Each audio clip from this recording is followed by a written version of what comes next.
Assalaamu calaykum asxaabta ku xiran channelka soo dhawaada. Muuqaalkan waxaan kaga hadlaynaa mid ka mid ah dhacdooyinkii ugu cajiibsanaa ee dunida ka dhacay. Haddaba si aan u bilowno muuqaalkan, fadlan kanalka subscribe saar, muuqaalka haddaad ka heshayna like saar. Franz Reichelt wuxuu 16 Oktoobar 1878 ku dhashay Jamhuuriyadda Czech, halkaas ayuuna carruurnimadiisa ku qaatay, laakiin 1898 20 jir markuu noqday ayuu u soo guuray waddanka Faransiiska, wuxuuna degay caasimadda Paris. Muddo 11 sano ah markuu deganaa ayuu helay dhalashada waddanka Faransiiska. Reichelt wuxuu meesha ka furtay xarun ganacsi oo dharka soo saarta, laakiin dharka kaliya inuu soo saaro kuma qanacsaneen, wuxuuna xiisan jiray inuu sameeyo baarashuud, wuxuuna ku daysan jiray Louis Sebastian oo ahaa hindise Faransiis ah oo qarnigii 18aad soo saaray baarashuudka aynu casrigan isticmaalno. Sidoo kale wuxuu ku dayan jiray Pierre Blanchard oo asagana ahaa hindise Faransiis ah oo baarashuudyada samayn jiray, laakiin maadaama uusan jirin baarashuud meel dheer loogu soo boodi karo, Reichelt wuxuu rabay inuu asaga noqdo qofkii ugu horeeyay ee soo saara baarashuud diyaarad loogu soo boodi karo. 1910 Reichelt wuxuu sameeyay tijaabadiisii ugu horeysay oo ah samaynta baarashuudka. Markuu dhameeyay ayuu tijaabadii u adeegsaday caag uu u sameeyay qaabka bini'aadanka.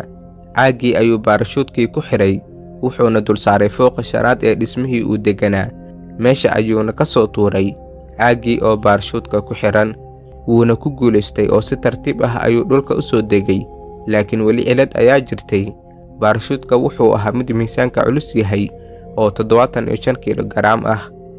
Intaa kadib, Reichelt wuxuu fasax weydiistay dowladda si uu u soo bandhigo baarashuudyada uu sameeyay, laakiin way ka diideen, waxayna u sheegeen inuusan baarashuudkiisa ahayn mid diyaarsan, loogana baahan yahay inuu dib u casriyeeyo.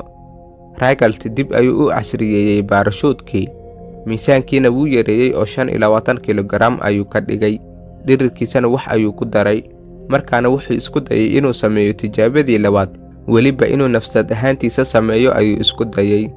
1911 ayuu tijaabadii labaad isku dayay, wuxuuna ka soo booday meel dhulka u jirto 8 ilaa 10 mitir, laakiin ma noqonin tijaabo lagu guulaystay, asagiina lugta ayuu ka jabay.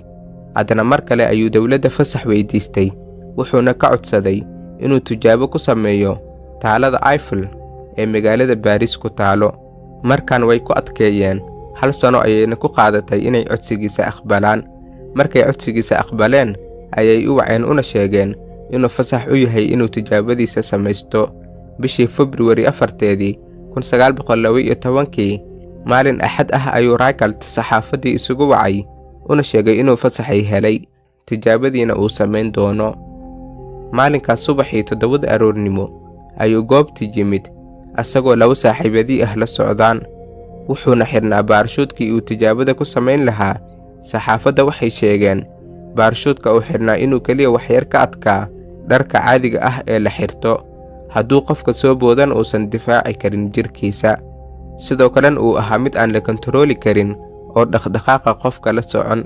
Sidoo kale nashqadda baarashuudka uu wax badan ka beddelay, culayskiisana ka dhigay 9 kiilogaraam. Reichelt si dhaqsi leh ayuu taaladii ku fuulay. Saaxiibadii iyo booliskii meesha joogeen waxay isku dayeen inay la hadlaan oo ay ka joojiyaan tijaabada uu wado, laakiin kumaysan guulaysan, wuuna ka diiday. Jawiga wuxuu ahaa mid qabow ah.